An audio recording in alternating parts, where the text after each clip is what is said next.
poetic devices, figures of speech, or literary terms. They all refer to one thing, that is the beautification of the words. Beautification of the words is mainly used in poetry. So these words, they look something else, but they refer to something else. So let us discuss these poetic devices today. The first one is personification. So what is personification? When a non-living thing is made a person. So what does it mean? When non-living things are given the qualities of living beings. In simple words, they are made person. They are made a living thing. For example, this pen. It's a non-living thing. My pen is smiling. Can a pen smile? No. So this is what? Personification. The moon is looking at me. My flowers are dancing. This table is shaking with fear. So these are all personification. I am giving the living qualities to the non-living thing. That is called personification. In simple words, when we are making a non-living thing a person, that is called personification. Another example for personification is opportunity knocks the door once. Here, opportunity is an abstract idea. It cannot do anything by itself, but we are here giving the living qualities to it. So, here it is the example of personification. Similarly, when we compare two different things, and for the comparison, we use comparison words also, like, and as. For example, he is as foolish as an as. So here we are comparing that person to an as. Second example for this is my mother is like a coconut. So hard from out but soft from inside.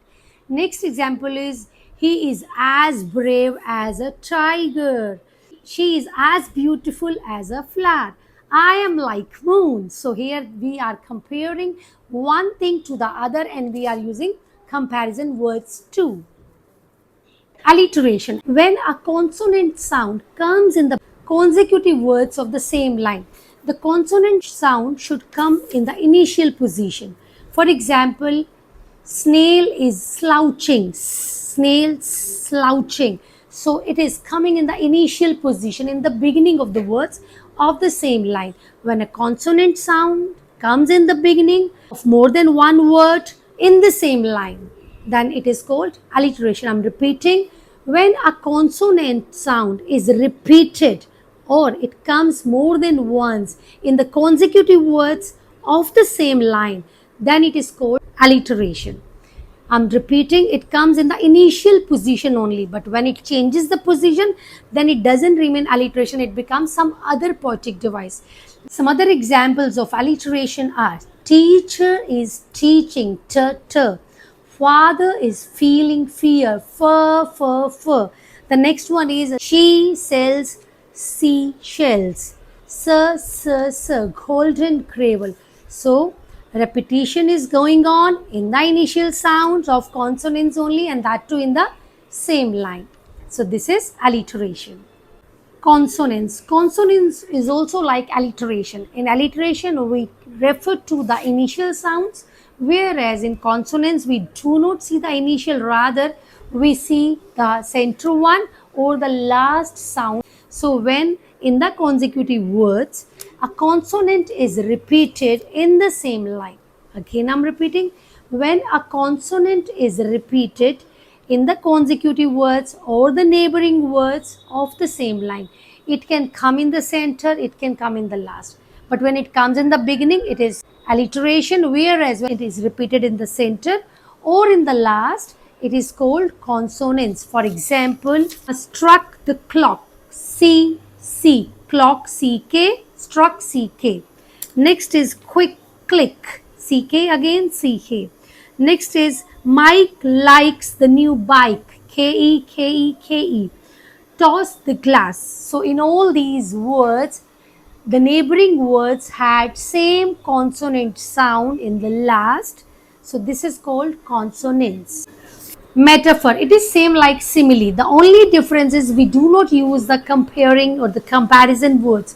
In metaphor also we compare two different natured words. In metaphor we compare two different and unique words and we do not use the comparison words like and as. In simile, we use these two words, whereas in metaphor, we do not use, although they both function same. For example, in simile, we say he is like a lion, whereas in metaphor, we'll say he is a lion. I'm just imposing the qualities.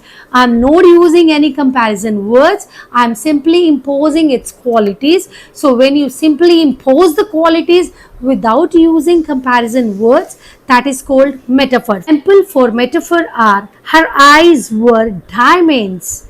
He is a night owl. She is an early bird. Some other examples in heart of gold. Time is money. He is my moon. These all words, I do not use the comparison word, rather I impose the qualities of one thing to the other. So this is metaphor. Onomatopoeia. Onomatopoeia words are the words which give you a sound effect. For example, meow, buzz, splash, boom, crash, or sizzle, ticking of a clock, murmuring of water, roaring of tiger. So these are all sounding words. So for the words which create sound, which give us the sound effect, we use the word onomatopoeia is the literary term. So onomatopoeia words are the words which give us the effect of sound. Repetition is when a word is repeated in a line or a word comes more than once within the same line. That is repetition. For example, water, water everywhere, but not a drop to drink. Next example is heart to heart, time after time, home sweet home. So in these all lines, one word was repeated. So that is repetition. Refrain, when a line is repeated after a stanza, after a few lines. For example, and miles to go before I sleep. This is a line in the poem Stopping by Woods on a Snowy Evening by Robert Frost. This line comes again and again after every stanza in the poem. So when a line is repeated in the whole poem after every stanza, that is called refrain. Another example of refrain is from the poem Brook. Men may come and men may go, but I go on forever. So this line comes after every stanza in the poem Brook. Imagery. When an image is created after reading some lines of the poem, when line creates an image in our brain, or it takes attention of any of our sense organs, it takes attention of any of our senses, we really actually feel the things. We can see, we can imagine, or a picture is created in our brain. That is called imagery. For example, golden rays of the sun warmed the face, the roaring thunder. So after reading this line, we are able to create an image in our brain. Next example of imagery is, I could feel her footmarks in the snow.